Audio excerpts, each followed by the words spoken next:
Great leaders aren't those who never feel pressure. Instead, great leaders are those who perform their best when the pressure is the highest. This week, we're talking about leadership with composure in the midst of chaos. Remember that composure is not a personality trait you're born with, it's a leadership skill that you can develop. When challenges multiply and stakes rise, your ability to maintain composure becomes your team's greatest aspect. I'm Denise Miller, your Leadership Lady Live, and I bring you weekly communications and leadership tips. Remember to like, to subscribe or follow, and to share this content. Steps leading to composure. We can develop our pre-game routine. We do a personal warm-up.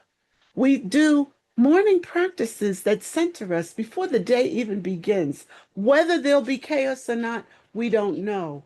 But we center ourselves with breathing exercises that we can also use between meetings. We do physical practices that ground us, like walking or stretching, also that we can use between meetings. And we master the pause. We must never respond to a crisis immediately unless there is imminent physical danger. We need to use phrases when we pause, like, I need a minute to process this. Please give me a moment. Create decision-making protocols that build in reflection time. And then we need to separate facts from stories. We need to look at what actually happened versus what it might mean or how we felt when it happened. And we need to focus on data, not speculation. Ask, what do we know for certain before you react? You need to build pressure protocols. There need to be standard responses for common crisis scenarios. You need to have decision trees for when stakes are high, the steps that people are to follow. And then there need to be communication templates for urgent situations. Now, I remember that I worked in the when I worked in the energy industry at the very beginning of my career, we had some very specific protocols because we were transporting what could be considered a lethal substance, and we needed to know what happened if there was a gas leak, if there was a disturbance, which is a fancy word for explosion. We needed to happen. We needed to know what to do if someone was in a building and they were overcome, meaning that they had passed out because of the amount of natural gas in the air. So we had some very specific protocols. Everyone knew exactly what to do, and that made everyone's job so much easier. There are some practical tools that you can use, and we'll call them the STOP technique. Again, an acronym. Stop what you're doing when you hear of the crisis. Take a breath. That's the T. O, observe the situation objectively. And then P, proceed with intention.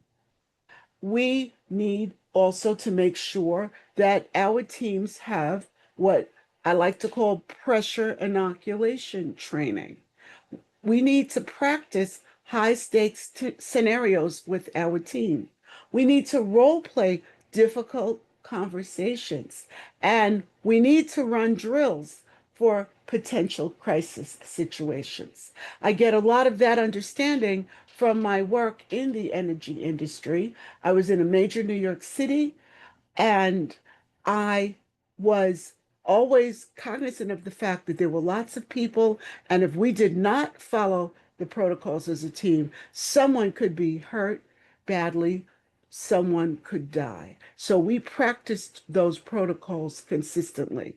And then we need to have a composure checklist for ourselves before any interaction in high pressure situation. The first thing is, am I centered and grounded? The second, do I have all the facts that I need to make a decision? The third is, what outcome do I want? The fourth is, how can I still help others to stay calm. Remember, composure under pressure isn't about being emotionless. It's about being purposeful. It's about being purposeful with your emotions, with your actions, and with your words so that you can lead others through chaos with complete confidence and composure. Thank you so much for listening. Remember to like, to subscribe. Many of you listen, but not many of you subscribe. And to please do share and come back to my channel several times a week and listen for the tips. Have a great balance of the day.